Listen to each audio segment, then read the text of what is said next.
Bonjour, j'ai une pensée qui m'interpelle ces temps-ci.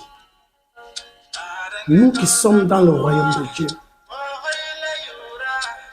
pour devenir des enfants de Dieu, Dieu s'est investi en nous donnant le salut, en nous donnant la justification, en nous lavant de nos péchés, en nous présentant Christ comme sauveur. Maintenant, ce qui m'interpelle, et je voulais que ça vous interpelle, étant dans le royaume de Dieu, que faisons-nous pour le royaume? Nous qui avons été équipés par l'Esprit de Dieu, par la puissance de Dieu et par les dons de l'Esprit, que faisons-nous avec?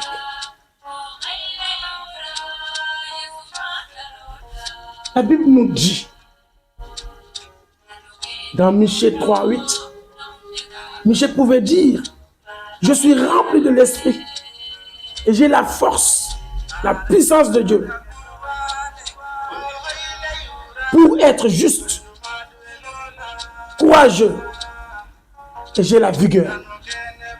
Et toi, tout cela, tout cet équipement,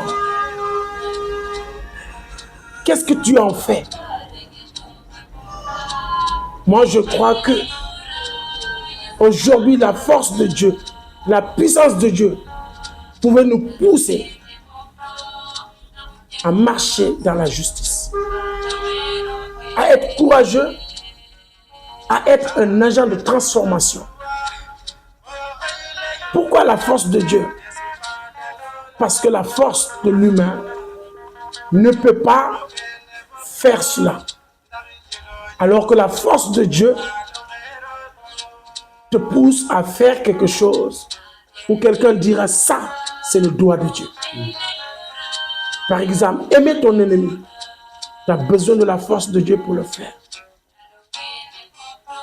Par exemple, aider quelqu'un d'une manière désintéressée. Tu as besoin de la force de Dieu pour le faire. Aimer sans condition. Tu as besoin de la force de Dieu pour le faire.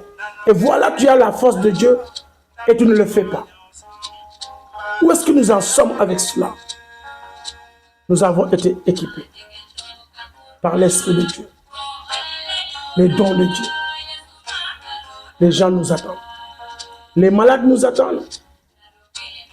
Les ennemis nous attendent. Nous étions ennemis de Dieu. Et à cause de la force et de l'Esprit de Dieu, aujourd'hui nous sommes des fils de Dieu. C'est à notre tour. Dans le royaume de Dieu, tous doivent être acteurs. Que Dieu vous bénisse. À la prochaine.